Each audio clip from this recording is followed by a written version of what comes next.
إن الحمد لله نحمده ونستعينه ونستغفره ونعوذ بالله من شرور أنفسنا وسيئات أعمالنا من يهده الله فلا مضل له ومن يضلل فلا هادي له وأشهد أن لا إله إلا الله وحده لا شريك له وأشهد أن محمدا عبده ورسوله صلى الله عليه وعلى آله وصحبه أجمعين وعلى التابعين لهم بإحسان إلى يوم الدين وسلم تسليما كثيرا أما بعد يا أيها الذين آمنوا اتقوا الله حق تقاته ولا تموتن إلا وأنتم مسلمون يا أيها الناس اتقوا ربكم الذي خلقكم من نفس واحدة وخلق منها زوجها وبث منهما رجالا كثيرا ونساء واتقوا الله الذي تساءلون به والأرحام إن الله كان عليكم رقيبا يا أيها الذين آمنوا اتقوا الله وقولوا قولا سديدا يصلح لكم أعمالكم ويغفر لكم ذنوبكم ومن يطع الله ورسوله فقد فاز فوزا عظيما أما بعد الله نفلندري vetëm prej tij falje dhe ndihmë kërkoj. Salavatet dhe selamet dërgojmë mbi pejgamberin sallallahu alaihi wasallam, mbi familjen e tij të pastërt, mbi shokët e tij besnik dhe mbi të gjithë ata besimtarë të cilët e pasojnë me të mirë deri në ditën e fundit. Xhamati nderuam, Allahu te baraka wa taala ka dërguar pejgamber dhe ka zbrit libra me njoftu robët e tij, krijesat e tij me qenjen e tij, me emrat dhe cilësitë e tij, me madhërinë e tij. Për atë një ndër të mirave që janë të shumta që Allah azza wa jalla ka nderuar njerëzimin, një prej atyre është edhe logjika, mendja apo fiqiri që njeriu me njoftë Zotin e vet. Pra e ka dallu prej krejt krijesave me këtë mirësi. Me njoft krijuesin dhe madhërinë e tij, me njoft Allahun te baraka wa taala. Natyrshmërinë me të cilën Allahu azza wa jalla e ka kriju njerëzimin, për cilën ta në Kur'an fitrat Allahi allati fatara an-nas alaiha. Natyra e njerit, pra krejt njerëzimit, është që është e gatshme me njoft Zotin e vet, me njoft madhërinë e tij. Çdo njeri në natyrën e vet e din me dallu të mirën pit keqës. E dallon gabimin. E dallon se rrena është gabim. E dallon se dhuna është gabim. E dallon se vrasja është gabim. E din se vrasja e fëmijës është zullum, është padrejtësi. Për këtë nuk ki nevojë argument, nuk ki nevojë shpallje, nuk ki nevojë as pejgamber. Pra është një natyrshmëri e pastër që Allahu azza wa jall e ka kriju njerëzimin. Mirë po përveç kësaj natyrshmërie, Allahu azza wa jall than në një hadith të pejgamberit sallallahu alaihi wasallam se inni khalaqtu ibadi hunafa. Unë i kam kriju njerëzimit në atë natyrshmërinë e pastër që e përmendëm. Mirë po shejtanët, pastaj dëshirat, egoja, rrethi e ban njeriun me deviju prej besimit. E ban njeriun me deviju prej të vërtetës, prej drejtës, prej të mirës apo moralit. Për atë Allahu azza wa jall nuk u mjaftu vetëm me natyrshmërinë e pastër. Mirë po, dërgoi pejgamber, pastaj zbriti libra që njeriu me njoft Allahun azza wa jall. Njeriu me madhëru krijuesin e tij. Lufta mes madhërimit të krijuesit dhe lufta mes madhërimit të zotave të rrejshëm apo krijesave ka ekziston edhe do të ekzistojë derisa Allah azza wa jall të jep fund kësaj çështje. Ka prej njerëzve të cilët madhërojnë njerëzit. Ka prej atyre që madhërojnë kafsh, e madhërojnë lopën. Ka prej atyre që madhërojnë gurin, statujat. Mirë po besimtari madhëron krijuesin e tij, e njeh madhërinë e tij. Për atë Allah azza wa jalla në Kur'an shpesh ai i cili lexon e shef se Allahu na thret. Afala tatafakkarun? A nuk po mendoni? A nuk i shikoni? Pra argumentet që Allah azza wa jalla i ka sjell në librin e tij fillimisht, po pastaj edhe në universin e tij. Allahu na thret që besimtari her pas here me hedh shikimin në univers, me hedh shikimin në qiell, me hedh shikimin në tokë, wa fi anfusikum, edhe në veten tuaj. Pra që ti deri dje s'ke ekzistu. ti deri dje ke qenë një pik uji, mirë pa Allah Azza wa Jall të krijojnë formën më të mirë. Pra na thret që me meditu rreth këtyre argumenteve, si në Kur'an, po si në univers, që Allah Azza wa Jall tregon për madhrinë e tij, tregon për dijen e tij dhe fuqinë e tij. Gjunahi më i madh që i bëhet Allahut Azza wa Jall në tokë është mosnjohja e madhrisë së Allahut Azza wa Jall. Mosnjohja e madhrisë së krijuesit. Për atë Allah Azza wa Jall thot në Kur'an në surën El-Hajj, duke ja demonstru pra atij besimtarit atë kotësinë e vet, mendjelehtësinë e vet, po njëkohësisht ja ngrit imanin besimtarit edhe sheh besimtari se në çfarë mirësie është. Thot Allahu ja ejuhen nas duribe methelun fastami'u lahu. Allahu Azza wa Jalla thot o ju njerëz, ja u kena pru një shembull ngone. Inna alladhina tad'una min dunillahi lan yakhluqu dhubaban walau ijtama'u lahu. Pra ata që ju po i madhëroni edhe ja adhëroni pos Allahut Azza wa Jall nuk kanë mundësi me kriju edhe një mis.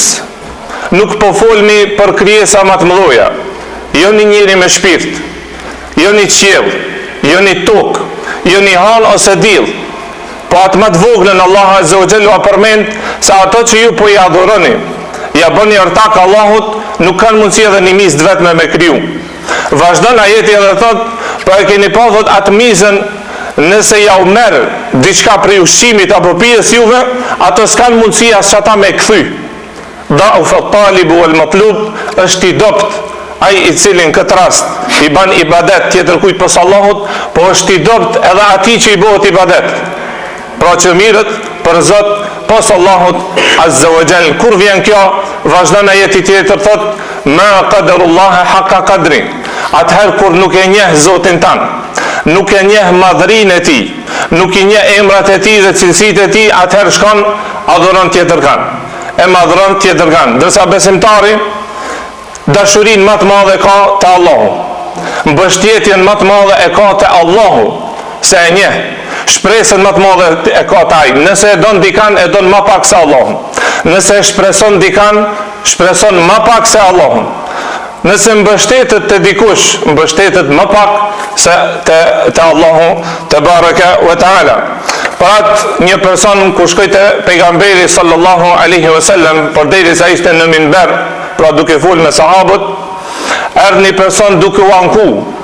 Tha ja Rasulullah, na ka kap thatësia, pra janë dobësu baktit, janë shkatru pasurit, s'ka pas shi. Tha po kërkojmë ndërmjetësim te Allahu përmes teje, po edhe kërkojmë tha tek ti përmes Allahut. Pra ndërmjetësojmë tek ti përmes Allahut Azza wa Jall. Paramendone domethën fjalën e madhe dhe të rrezikshme që e ka thonë. Për atë ka ardhur edhe reagimi i pejgamberit sallallahu alaihi wasallam, tha vaj hak, tha vaj halli për ty. A e di tha se për kani të fol? Qysh ka mundësi Allahu me ndërmjetësu të dikush edhe nësë është pejgamber? A e di tha se për kani të fol? Pejgamberi sallallahu ju skuq ftyra, ndryshoi në ftyrën e tij edhe ja dha vesh një isharet, ja kallzoi madhrinë Allahut Azza wa Jall, ku tha se Allahu qëndron mbi arsh. Arshi i tij është mbi 7 kat qiell. Arshi është krijesa më e madhe e Allahut Azza wa Jall, e para edhe më e madhja. Pra vetëm çkaq ja tregoj dhe ja buni me dije se a e di se shka e të fol, edhe vazhdoj duke madhru Zotin e tij, duke thënë subhanallah, i pastërt është Allahu nga ajo që i përshkruajnë njerëzit gabimisht, apo folin për ta, apo shpifin për atë pa dije. Ky është reagimi i pejgamberit sallallahu alaihi wasallam, pra për atë kur nuk e njeh Zotin tan, kur nuk e njeh madhrinë e tij përmes pejgamberve, përmes librave që Allahu Azza wa Jall i ka zbrit, atëherë bjen edhe në atë gradën e ulët, apo siç kanë thonë ulemat se njeriu është patjetër mu kanë në rob i dikujt.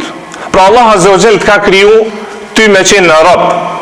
Pra ti ose ki mu kanë në rob i krijuesit, ose ki mu kanë rob i krijesave, qofta janë njerëzve apo të kafshëve, ose ki mu kanë në rob i vetës, i epshit tan. Pra që të trija janë, nuk ka jashtë këtyre.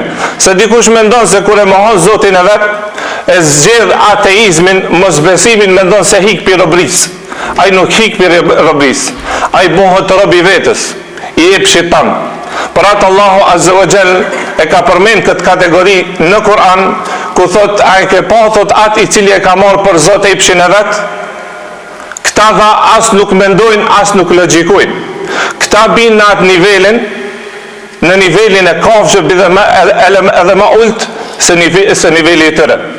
Për shkak se epshi, nëse ja lëshon frenat, atyve dëshirave egostane nëse ja lëshon frenat, pra Allah Azza wa Jall tha se njeriu ben në nivelin e kafshëve bile edhe më ult që nuk lypshon filozofi, nëse e shef në rrethin ton, në mesin ton, ata të cilët e kanë marrë këtë udhë, e shef se sa e kanë degradu krijesën njeri.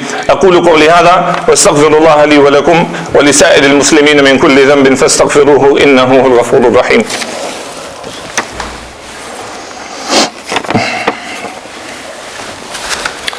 Alhamdulillah wassalatu wassalamu ala rasulillah wa ala alihi wa sahbihi wa man wala.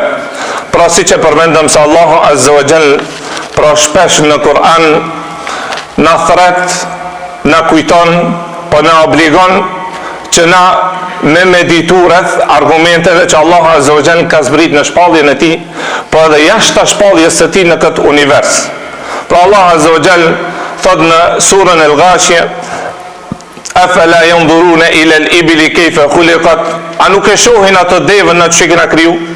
Wa ila as-sama'i kayfa rufi'at, atë qiellin që na kemi ngrit pa shtyll, nuk e ma kërkush, nuk e shef asnjë çame në qiell, domethënë është në formën më të mirë, më perfekt.